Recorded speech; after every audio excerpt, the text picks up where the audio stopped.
إن الحمد لله نحمده ونستعينه ونستغفره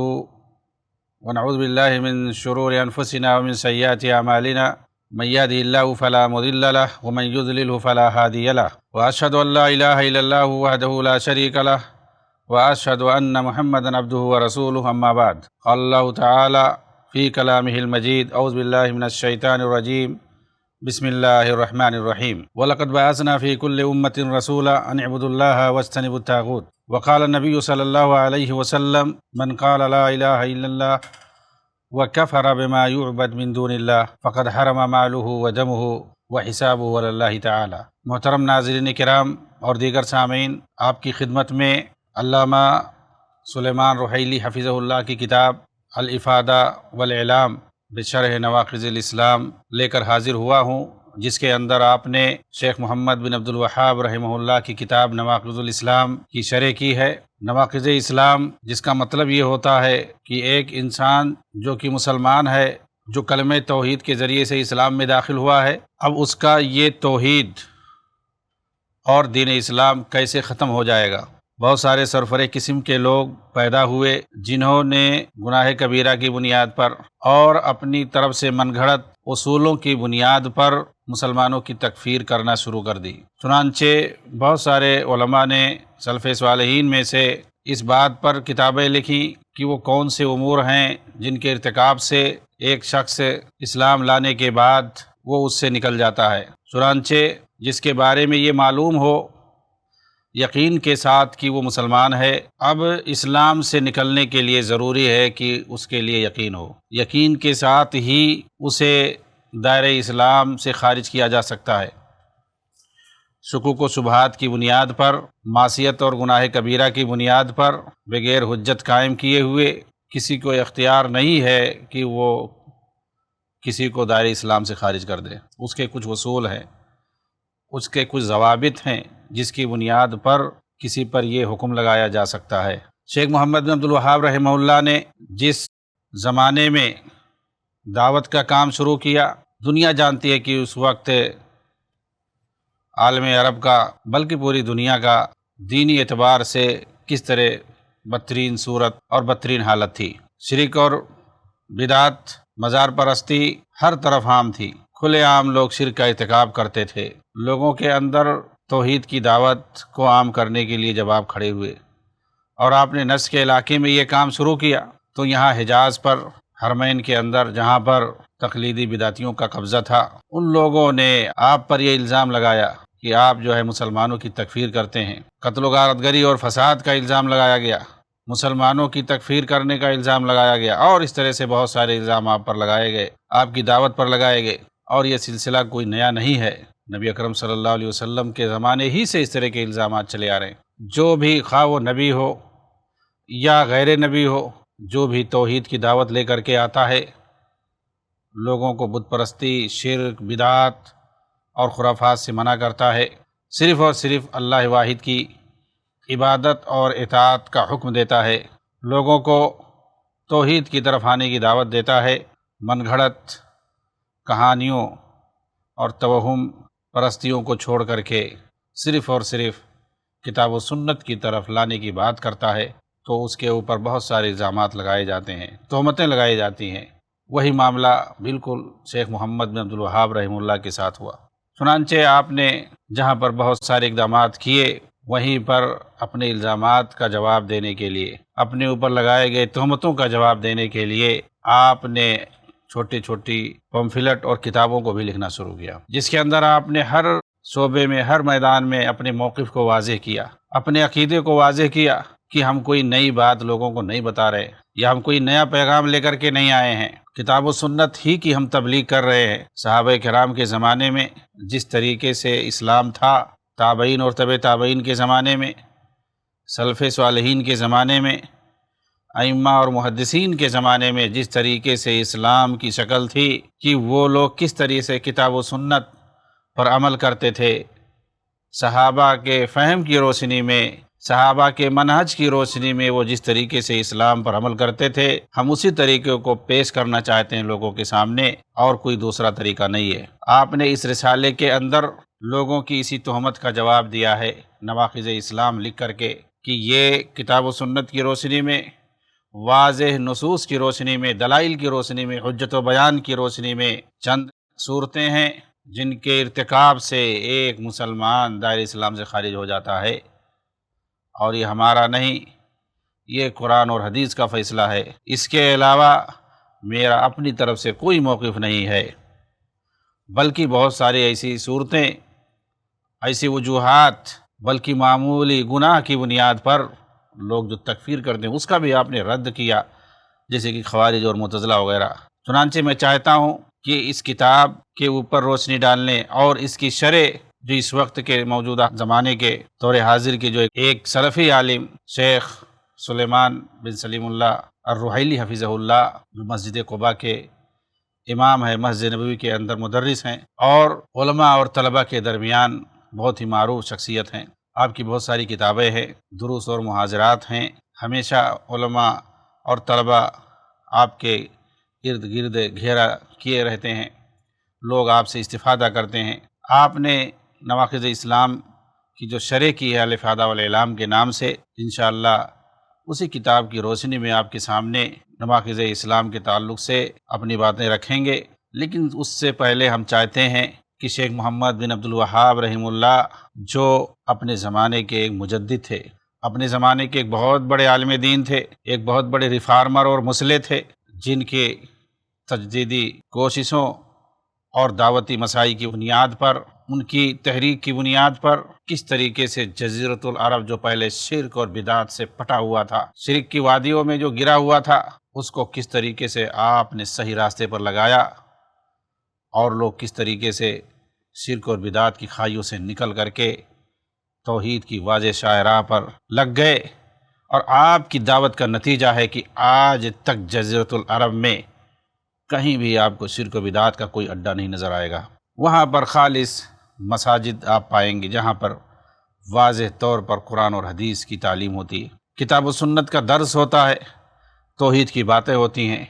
شرک کے خلاف، بدعت کے خلاف وہاں پر تردید ہوتی ہے، کھل کر کے شرک کے خلاف بولا جاتا ہے،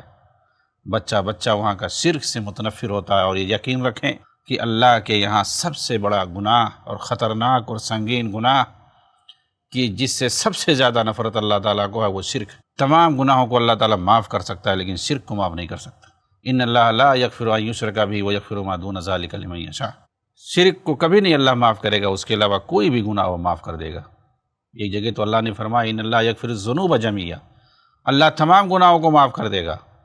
مفسرین نے لکھا ہے یعنی شرک کے علاوہ، کیونکہ شرک کی نفی کی گئی ہے کہ شرک کو اللہ تعالیٰ معاف نہیں کر سکتا ہے۔ تو شیخ محمد بن عبد الوہاب رحمہ اللہ، جن کا تذکرہ چل رہا ہے، جن کی یہ کتاب ہے نواقض الاسلام، آپ نجد کے علاقے عوینہ میں 1115 ہجری کو پیدا ہوئے۔ آپ اپنے والد کی گود میں پلے بڑھے۔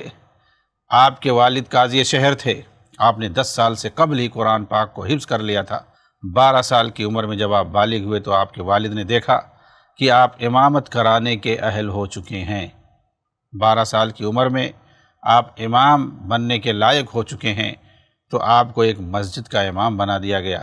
اور اسی سال یعنی 12 سال کی عمر ہی میں آپ کے والد نے آپ کی شادی کر دی۔ شیخ بڑے ہی ذہین و فطین تھے، یہی وجہ ہے کہ ایک طرف آپ اپنے والد سے فقہ حنبلی کی کتابیں پڑھتے تھے،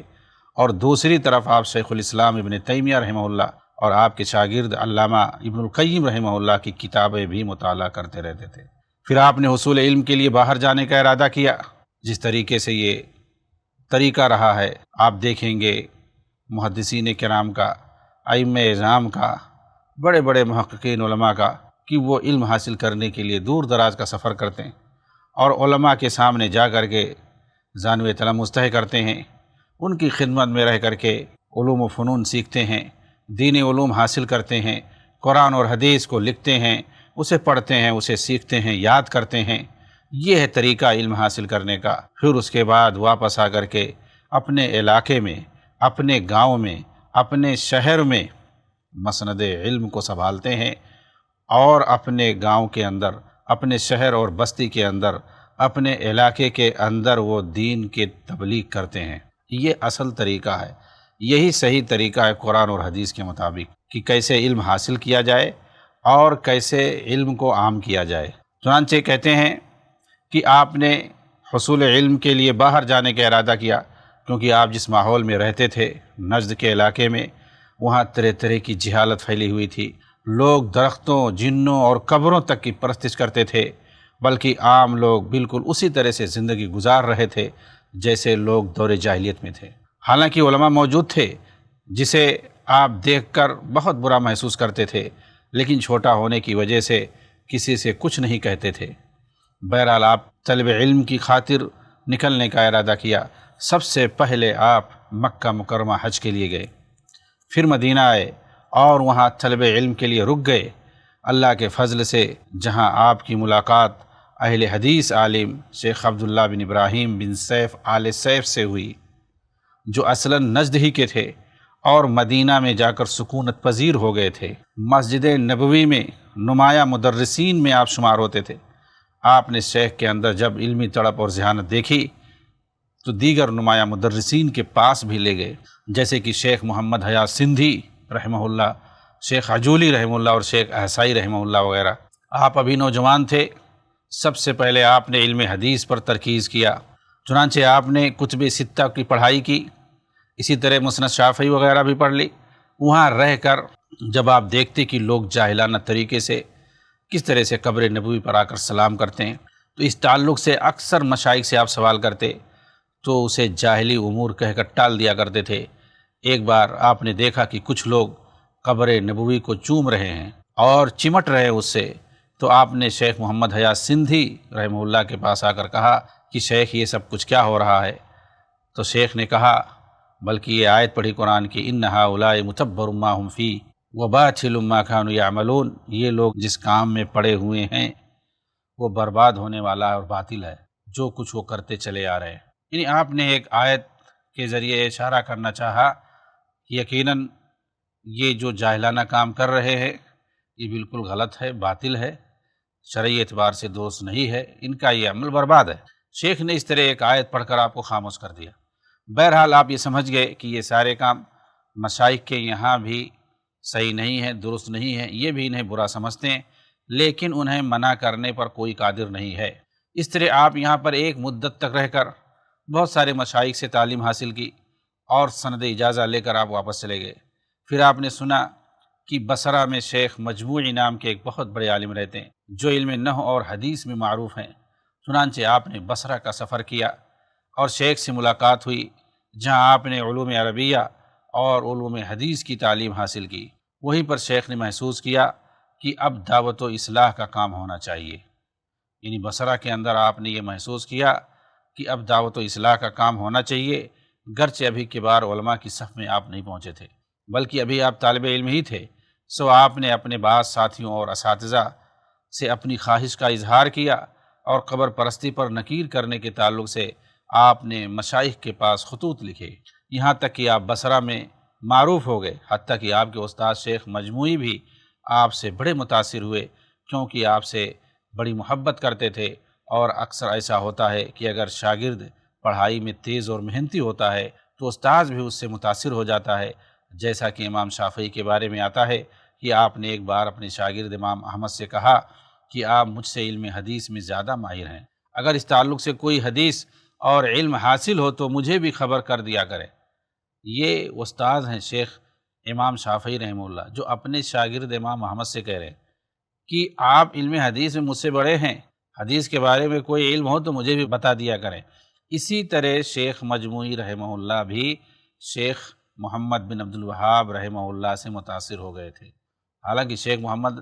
بن عبد الوہاب رحمہ اللہ ابھی چھوٹے تھے، ابھی شاگرد تھے، اور شیخ مجموعی رحمہ اللہ یہ بڑے عالم تھے، عراق کے اندر ایک بڑے عالم دین سمجھے جاتے تھے، لیکن وہ آپ سے بڑے متاثر تھے آپ کے اندر دینی تڑپ، دعوتی تڑپ کو دیکھ کر کے۔ بہرحال بصرہ میں آپ کی سرگرمیوں کو دیکھ کر صوفیوں کی جاہلیت جوش میں آ گئی، اور چونکہ آپ کا سارا کام اور ساری جو تڑپ تھی وہ سب صوفیوں کے خلاف تھی، جو جاہلانہ تصوف اور خرافات میں پڑے ہوئے تھے، اور تصوف کے اندر اکثر جو علم ہوتا ہے، ان کا اکثر جو کام ہوتا ہے وہ قبر سے متعلق ہوتا ہے۔ وہ قبر ہی کے پاس جاتے ہیں، وہ مراقبہ کرتے ہیں اور جو بھی مرا ہوا انسان ہے اسی سے وہ سارا اپنا تعلق جوڑ کر کے رکھتے ہیں اکثر، کیونکہ جو ان کا مرشد اور پیر مر گیا ہے اسی سے وہ جڑے رہتے ہیں اور اسی کا مراقبہ کرتے ہیں، اور بہت سارے جو خرافات ہوتے ہیں قبر ہی، مزار ہی سے، خانقاہ ہی سے ان کا تعلق ہوتا ہے۔ اگر قبر، مزار، خانقاہ، پیر، مرشد یہ دو چار الفاظ نکال دیا جائے تو تصوف ختم ہو جائے گا، تصوف کا کوئی وجود نہیں ہوگا۔ چنانچہ ظاہر سی بات ہے اس وقت انہی صوفیوں کی وجہ سے، انہی خرافاتی تقلیدی صوفیوں کی وجہ سے جو جزیرۃ العرب بلکہ پورے عالم اسلام پر جو جاہلیت چھائی ہوئی تھی، ہر جگہ لوگ قبر پرستی میں مبتلا تھے، جہالت اور طرح طرح کے دینی خرافات کے اندر پڑے ہوئے تھے۔ آپ نے چونکہ اصلاح کا بیڑا اٹھایا، آپ چاہتے تھے دعوت کے ذریعے سے ان ساری چیزوں کو ختم کیا جائے، ان جاہلی رسوم کو ختم کیا جائے، اور دین کے اوپر، دین اسلام کے اوپر جو یہ گرد و غبار کو پاٹ دیا گیا ہے ان جاہل صوفیوں کے ذریعے سے، ان تقلیدی مولویوں کے ذریعے سے، جو اسلام کے اندر جو اصل دین کتاب و سنت کے اندر موجود ہے اس کو چھپا دیا گیا ہے، اس کو پاٹ دیا گیا ہے گرد و غبار کے ذریعے سے، اس کو ختم کیا جائے، اور جو کتاب و سنت کی جو اصلی تعلیم ہے، دین کا جو اصل سرچشمہ ہے اس کو سامنے لایا جائے، اور مسلمان جسے حقیقی مسلمان کہتے ہیں وہ کھل کر کے سامنے آئے، ان کے اندر جو برائیاں وہ ختم ہو جائیں۔ آپ ان برائیوں کو ختم کرنا چاہتے تھے، خاص طور سے عقیدے کی اصلاح کرنا چاہتے تھے، عقیدے کے اندر، دین کے اندر جو برائیاں پیدا ہو گئی ہیں لوگوں کے یہاں ان کو ختم کرنا چاہتے تھے، ان کو مٹانا چاہتے تھے، اور یقیناً آپ نے اس پر کام کیا اور ختم بھی کیا۔ ظاہر سی بات ہے ان رسومات کی وجہ سے، ان بدعتی اور تقلیدی اور مشرکانہ رسومات پر جن کی دکانیں چلتی تھیں ان کو ظاہر سی بات ہے برا لگے گا، تو وہاں پر جو اس طرح کے لوگ پائے جاتے تھے ان کے اندر جو جاہلیت تھی وہ جوش میں آ گئی، اور انہوں نے جا کر کے امیر بصرہ سے آپ کی شکایت کر دی، اور اس طرح سے وہاں سے آپ کو نکال دیا گیا۔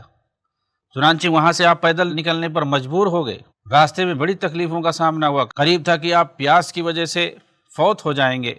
مگر اللہ نے ایک شخص کی مدد فراہم کی اور اس کے ساتھ آپ سفر کرنے لگے۔ بصرہ سے آپ سیدھا حصہ آئے جہاں آپ نے ایک شافعی عالم سے علوم حاصل کیا، وہاں سے آپ ملک شام گئے، لیکن وہاں کے مشائخ کا نام نہیں ملتا ہے کہیں کتابوں میں کہ آپ نے کن کن علماء سے، کن کن مشائخ سے آپ نے تعلیم حاصل کی۔ بہرحال آپ نے حصول علم کی خاطر حجاز، شام، عراق اور مشرقی علاقوں کا سفر کیا، اور علمی استفادہ کے ساتھ ساتھ آپ نے مسلمانوں کی دینی حالت کا بھی جگہ جگہ جائزہ لیا۔ بالآخر آپ نے فیصلہ کیا کہ اب اپنے وطن واپس جا کر دعوت کا کام شروع کیا جائے گا۔ سو آپ حریملہ آئے اور عملی پیمانے پر دعوت کا کام شروع کر دیا۔ یہ حریملہ یہ نجد ہی کا علاقہ ہے، یہ عوینہ کے بغل ہی میں ایک علاقہ ہے جہاں پر ایک دوسری عمارت تھی، وہاں پر آپ نے دعوت کا کام آ کر کے شروع کر دیا، لیکن بدعت و خرافات کے رسی اہل باطل اور شرپسندوں کو آپ کا یہ کام اچھا نہ لگا، اسی لیے آپ کو یہاں بھی بڑی تکلیفوں کا سامنا کرنا پڑا۔ کچھ بدقماشوں کو آپ کے پیچھے لگا دیا گیا، قریب تھا کہ وہ آپ کو جان ہی سے مار دیتے، مگر آپ متنبہ ہو گئے اور شہر کو آپ نے چھوڑ دیا۔ پھر وہاں سے آپ اپنی آبائی بستی عوینہ چلے گئے۔ امیر عوینہ نے آپ کا پرتپاک استقبال کیا، اور شیخ نے کہا کہ ہماری دعوت اسلامی دعوت ہے جو صبر کا متقاضی ہے، اس راہ میں تکلیفیں آئیں گی، تو کیا آپ صبر کرنے کی طاقت رکھتے ہیں؟ امیر شہر نے کہا کہ انشاءاللہ ضرور کوشش کریں گے، اور یقیناً اس نے صبر کا مظاہرہ کیا۔ جو آپ کا شہر تھا عوینہ اور جو اس کا امیر تھا، جب اس کے سامنے آپ نے یہ بات رکھی کہ میں جو کام کرنے کے لیے جا رہا ہوں، جس دعوتی میدان میں قدم رکھنے کے لیے میں جا رہا ہوں، اس میں صبر کی ضرورت ہے، اس میں تکلیفوں کا سامنا کرنا پڑے گا، تو کیا آپ اس کے لیے تیار ہیں؟ تو اس نے کہا ضرور انشاءاللہ کوشش کریں گے، اور حقیقت میں اس نے صبر کا مظاہرہ کیا، اور اس کے ساتھ رہ کر کے علاقے میں کافی تبدیلی آئی، بہت سے منکرات کا خاتمہ ہوا، بطور خاص ان درختوں کو گرا دیا گیا جن کی پرستش کی جاتی تھی۔ بتائیے، درختوں کی پوجا کی جاتی تھی، بلکہ بتاتے ہیں نجد ہی کے اندر وینا میں ایک درخت تھا، بہت بڑا درخت تھا، اس کے تعلق سے لوگ طرح طرح کے اعتقاد رکھتے تھے۔ جن کی شادی نہیں ہوتی تھی وہ یہ عقیدہ رکھتے تھے کہ اس درخت کو کوئی آ کے پکڑے اور وہاں پہ نظر و نیاز کرے تو اس کی شادی ہو جاتی ہے۔ وہ درخت کو آ کر کے پکڑتے تھے اور کہتے تھے یا فعل الفحول اريد الزوج قبل الحول، اس کو فعل الفحول کہتے تھے، یعنی بہت بڑا جو سانڈ ہو، وہ نام انہوں نے دے رکھا تھا اس درخت کو۔ وہ کہتے تھے کہ اے سانڈوں کے سانڈ، میں جو ہے سال گزرنے سے پہلے پہلے چاہتا ہوں کہ میری شادی ہو جائے، یا فعل الفحول ابغى الزوج قبل الحول۔ اور اسی طریقے سے وہ عورتیں جن کے پاس بچے نہیں ہوتے تھے وہ بھی یہ عقیدہ رکھتی تھیں، آتے تھے پکڑتی تھیں اس کو اور اسی طرح کی باتیں کہتی تھی، تو کہتے تھے کہ لڑکا ہو جاتا تھا، اولاد ہو جاتا تھا۔ ایسے درخت کو جس کے تعلق سے طرح طرح کے خرافات اور بدعقیدگی پھیلی ہوئی تھی اور لوگ وہاں آ کر کے نظر و نیاز کرتے تھے، چڑھاوا چڑھاتے تھے اور اس سے یہ امیدیں رکھتے تھے، یعنی وہ ساری امیدیں جو اللہ سے رکھنی چاہیے وہ سب ایک درخت، ایک نباتات میں رکھتے تھے۔ انس و جن، فرشتہ، ملائک، یہ سب چھوڑیے، انبیاء اور ملائک، وہ لوگ درختوں میں، نباتات تک میں یہ عقیدہ رکھتے تھے۔ ایسے درخت کو آپ نے کاٹ ڈالا اور وہ بھی فورس کی صورت میں۔ لوگ کہتے تھے یہ آدمی تو گیا کام سے، لیکن آپ نے پہلا پھاوڑا چلایا اور اس کے بعد سارے لوگوں نے مل کر کے اس کو کاٹا۔ انشاءاللہ آپ کی دعوتی سرگرمیوں پر مزید گفتگو اگلے ایپیسوڈ میں جاری رہے گی، تب تک کے لیے اجازت دیں۔ وآخر دعوانا ان الحمدللہ رب العالمین، والسلام علیکم ورحمۃ اللہ وبرکاتہ۔